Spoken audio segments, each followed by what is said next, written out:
En las regiones fronterizas, los asuntos relacionados al crimen organizado tienen muchas aristas, desde el tráfico de personas, el tráfico de drogas y las implicaciones sociales que estas actividades tienen en la sociedad de dichas entidades. Un fenómeno que se ha observado es el de los menores de circuito. Son jóvenes que se han involucrado y son utilizados por el crimen organizado para realizar tareas específicas de cruce ilegal de personas y de droga. Les llaman los polleritos o los muleritos. ¿Quiénes son estos jóvenes y cómo se está estudiando a esta población? ¿Qué implicaciones tiene y qué programas existen para atenderlos? Hoy en Diálogos desde la Frontera nos conectaremos hasta el COLEF en Matamoros para hablar de esto. Acompáñenme.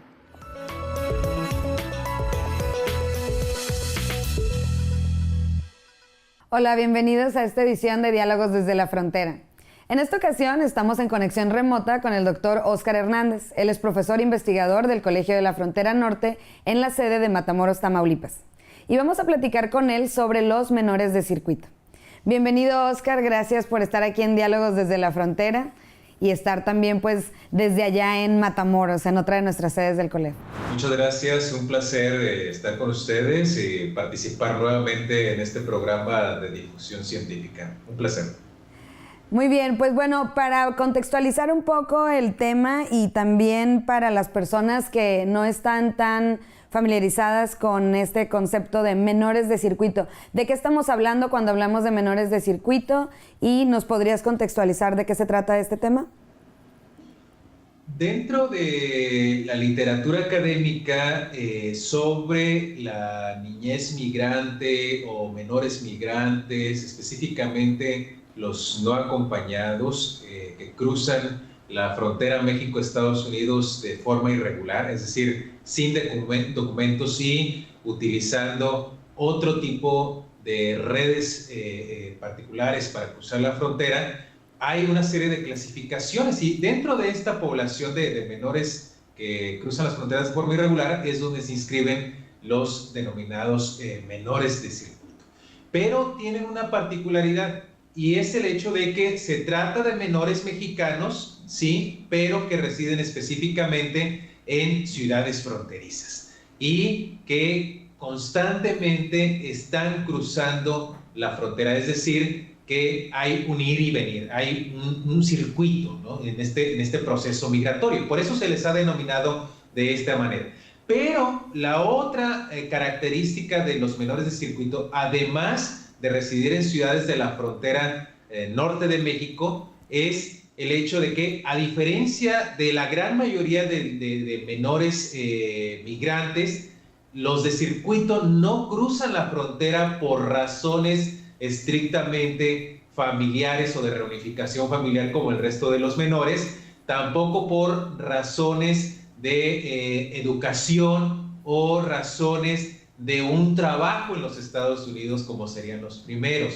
La característica de los menores de circuito es que están cruzando la frontera con dos propósitos en ocasiones entrelazados. El primero es para cruzar a otros migrantes de forma irregular, es decir, estar fungiendo como coyotes o polleritos o pequeños coyotitos, es decir, haciendo tráfico de migrantes a cambio de pagos, por supuesto, y en otras ocasiones traficando drogas en diferentes cantidades y por diferentes rutas. Entonces serían las dos características que definen a los llamados menores de circuito. O sea, por un lado, por lo que nos estás comentando, no tienen la intención de migrar per se a Estados Unidos, viven principalmente en las ciudades fronterizas y tienen, una pregunta que me surge aquí, ¿tienen manera de cruzar legalmente o no necesariamente? No necesariamente, pero de hecho lo que los distingue es justamente cruzar, en el primer caso, a otros migrantes menores y adultos mexicanos y centroamericanos, y lo hacen pues de forma ilegal, es decir, de forma irregular como el resto de personas que están solicitando este servicio, por llamarlo de alguna manera. Por supuesto, las formas de cruzar las fronteras, aunque sea de manera ilegal, pues son variadas, no necesariamente son por el río de forma clandestina, escondiéndose de agentes de la patrulla fronteriza. Incluso se han documentado casos de que también se hacen a través de los puentes, cruzando justamente enfrente de los agentes de la patrulla fronteriza, pero bueno, eso implica otro tipo de procesos y de procedimientos ilegales que hacen diferentes actores con agentes de la patrulla fronteriza o con agentes de Customs and Border Protection, ¿no? Pero la distinción es fundamentalmente de los menores circuitos es esa, o sea, estar cruzando la frontera constantemente para realizar actividades ilegales, sea cruzando migrantes o en ocasiones cruzando drogas. Oye, Oscar, otra pregunta que me surge aquí. Cuando hablamos de menores, ¿de qué edades, qué rangos de edad estamos hablando principalmente?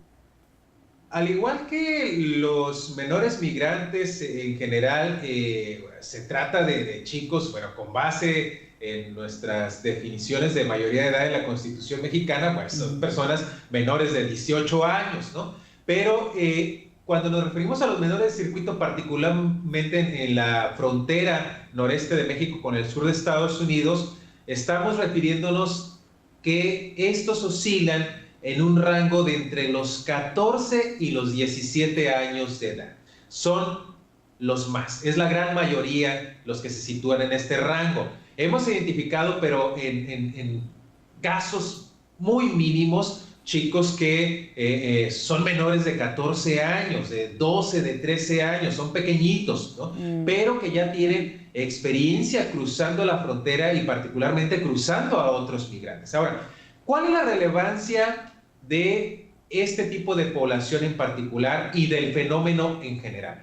Bueno, otros autores lo han dicho, no solamente yo lo argumento, es que se trata de una nueva figura dentro de la migración irregular de menores de edad mexicanos propiamente, pero también se trata de una figura relativamente nueva dentro de los grupos del crimen organizado. Sí, quiero que nos sigas platicando de esto, pero tenemos que hacer una pausa y regresamos a platicar de este fenómeno en particular. No se vayan.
Bienvenidos de regreso a Diálogos desde la Frontera. Estamos hablando con el doctor Oscar Hernández, quien está en conexión remota desde la sede del COLEF en Matamoros, Tamaulipas, y estamos hablando de los menores de circuito. Oscar, antes del corte nos estabas hablando de la relevancia de hacer este estudio y por qué es tan importante conocer a los menores de circuito. Claro, se trata, mencionaba, de un fenómeno relativamente nuevo.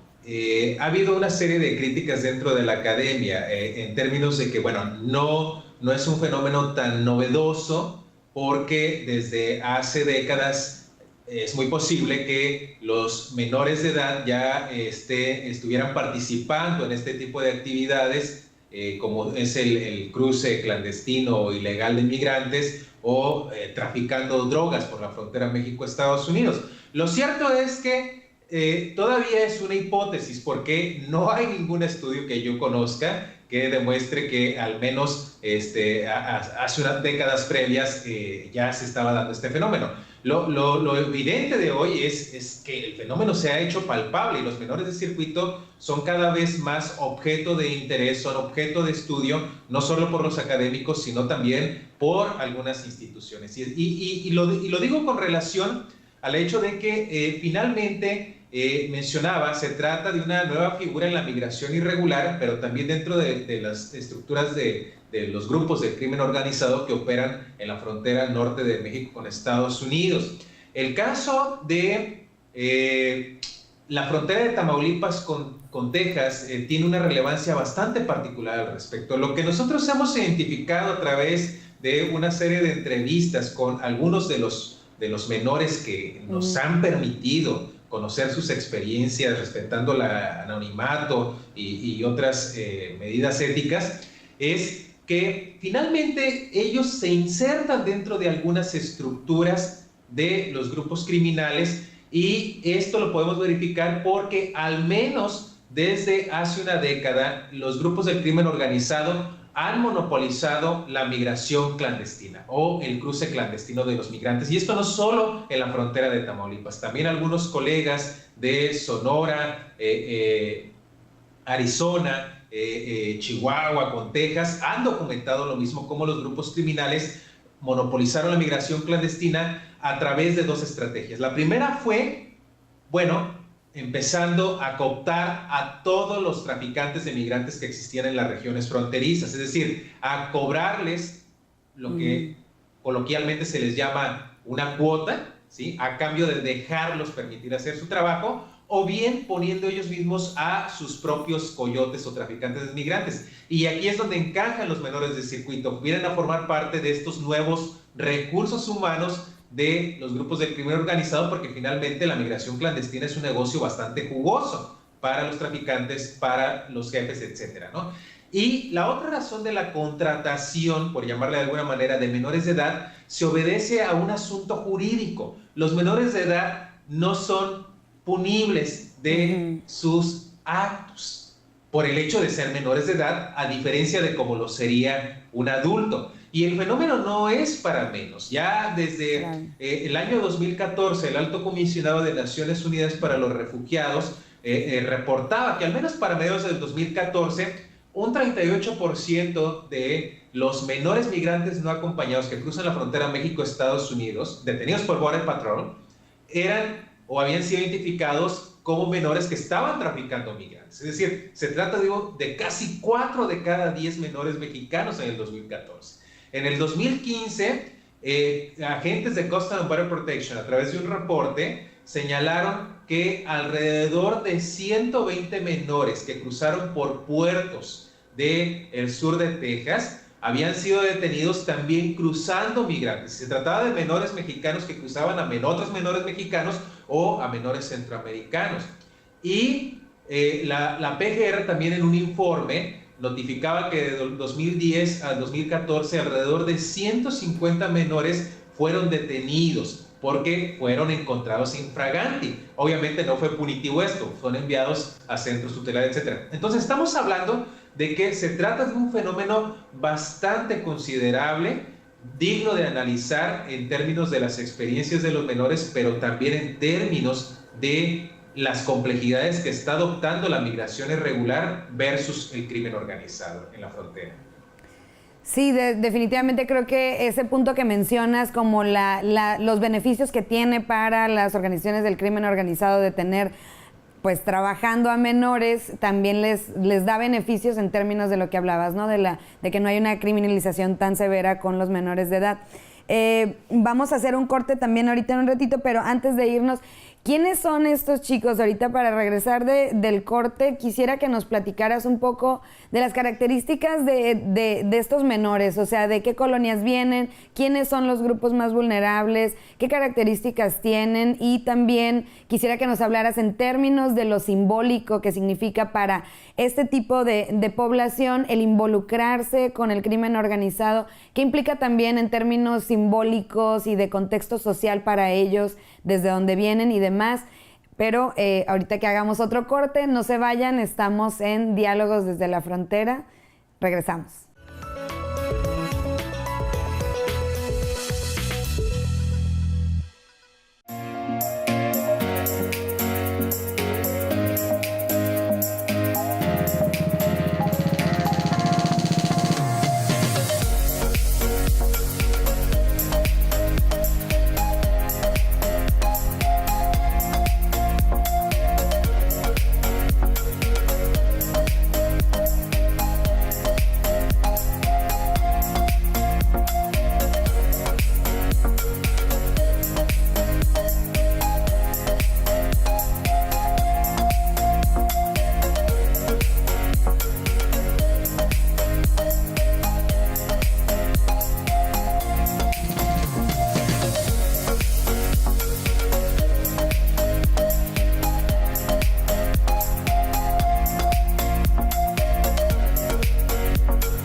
Bienvenidos de regreso a Diálogos desde la Frontera.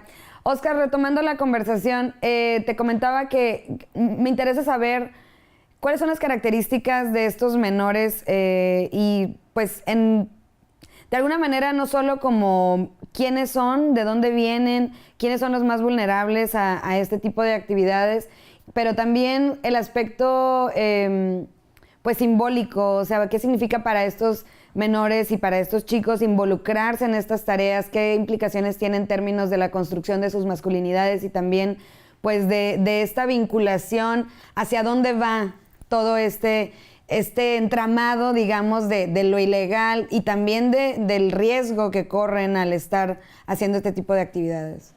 Se trata, como decía inicialmente, de chicos que en su mayoría oscilan entre los 14 y 17 años de edad, aunque también hay de menos de 14. Son chicos que provienen de sectores urbano-populares, en su gran mayoría, de las ciudades fronterizas. Y aquí lo que nos ha llamado la atención, al menos en el marco de 2 estudios que hemos realizado en la frontera de Tamaulipas con Texas, se trata exclusivamente de chicos, de varones, de hombres, no de mujeres. No hemos encontrado ni documentado la participación de mujeres propiamente. Caso contrario, se ha encontrado para el caso de adultos, pero bueno, ese es otro tema, es otro fenómeno, ¿no? Pero en este caso particular, no.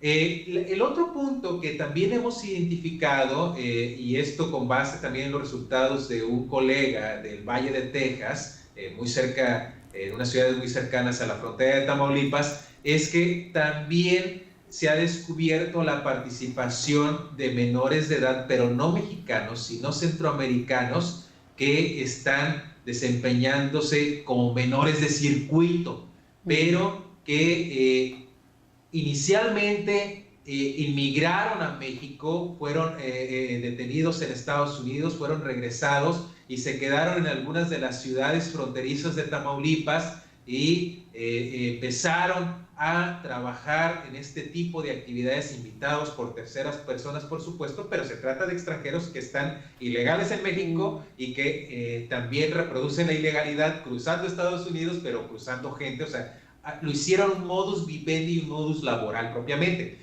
Ahora, y esto nos lleva al hecho de que, independientemente de si son mexicanos o centroamericanos, ¿qué es lo que incita u orilla a los menores a involucrarse en este tipo de actividades? Y bueno, en términos generales, yo me atrevería a decir, esperando no caer en un cliché, de que es finalmente la pobreza. O sea, la necesidad económica es lo que orilla a muchos de ellos a involucrarse en ese tipo de actividades, porque finalmente está la filosofía que prevalece en muchos sectores de la ilegalidad, que es poco trabajo, dinero fácil, ¿no? Entonces, es algo muy relativo, pero que finalmente es una salida para ellos, es una forma muy atractiva en términos económicos. Y te lo digo por lo siguiente, según también las propias entrevistas que hemos hecho. Los menores nos comentaban que a ellos les pagan alrededor de, pues, en pesos mexicanos, digamos que entre los 2,000 y los 5,000 pesos, ¿sí? Eso es lo que se llevan aproximadamente, a veces por cruce. Por cruce, ¿sí? A veces por cruce. Pero es muy variable el pago que ellos reciben, depende de quiénes son sus jefes también. Otros nos decían que ellos les pagaban más bien por migrante que cruzaban y eran alrededor de $70, ¿sí? Entonces, esto es bastante variable. Últimamente, en un trabajo de campo express que hicimos en una ciudad fronteriza, algunos informantes, no menores de edad, sino autoridades cuyo nombre me reservo, nos comentaban que los pagos a estos menores de circuito han disminuido porque ha aumentado el número de menores que quieren participar en este tipo de actividades a razón de los pagos atractivos. Entonces ahora se dan los trabajos, pero los pagos disminuyen. Es decir, este tipo de actividades ilegales donde participan los menores también funcionan como funciona el mercado en general. Es oferta-demanda. depende de la demanda que hay de migrantes para cruzar la frontera, depende de la oferta de los servicios, depende de los recursos humanos, etcétera, etcétera, ¿no? Ok, el incentivo económico es bastante atractivo, pero está también la dimensión simbólica que tú ya aludías. ¿Por qué participan en esto? Finalmente, se trata de trabajos que operan en la ilegalidad, trabajos que son monopolizados por grupos del crimen organizado, y pertenecer a este tipo de grupos, aunque sea en una escala la más baja que pueda existir, desempeñando actividades como polleritos, colletitos o muleritos cruzando drogas, finalmente se trata de una forma de prestigio social. Se trata de ingresar a determinado estatus a nivel cultural, aunque en el marco de la paralegalidad. Pero para los menores esto es bastante importante. Después de que en el marco de las estructuras comunitarias e institucionales ellos finalmente están desprotegidos, no son nada, estar en un sentido de pertenencia y de participación con un grupo es bastante en términos de ese prestigio y de ese estatus, porque finalmente esas son las bases de construir una identidad de sí mismos y una identidad hacia y con un grupo particular. Entonces tenemos esas dos caras de la moneda, los beneficios económicos o materiales y los beneficios simbólicos como las dos caras que atraen el ingreso de menores a este tipo de actividades. Claro, Oscar, ¿hay programas que estén atendiendo este tipo de población y cuáles son las expectativas a futuro para ellos? Me imagino que, pues, estamos hablando de una dimensión del fenómeno, pero me imagino hay otras variables que, pues, estar tan en contacto con la violencia, con estas situaciones de poder, con este tipo de ambientes, pues me imagino tendrán un impacto más adelante con esta población. ¿Qué tipo de expectativa tienen y quiénes están trabajando al respecto? Desafortunadamente, en México y particularmente en las ciudades fronterizas mexicanas, hasta donde yo tengo conocimiento, no existen programas federales o programas estatales propiamente orientados a este tipo de población. Ha habido algunos esfuerzos en el caso del municipio de Ciudad Juárez, donde desde hace unos años se instrumentó un programa para empezar a dialogar con algunos menores de circuito, plantearles algunas alternativas laborales, darles algunas pláticas para reforzar su identidad, reorientar su identidad en términos de valores familiares, en términos comunitarios, exponiéndole los riesgos que representa estar en ese tipo de actividades y que no vale la pena lo de los ingresos, etcétera. Pero fuera de eso no existe desafortunadamente en México programas orientados a esta población.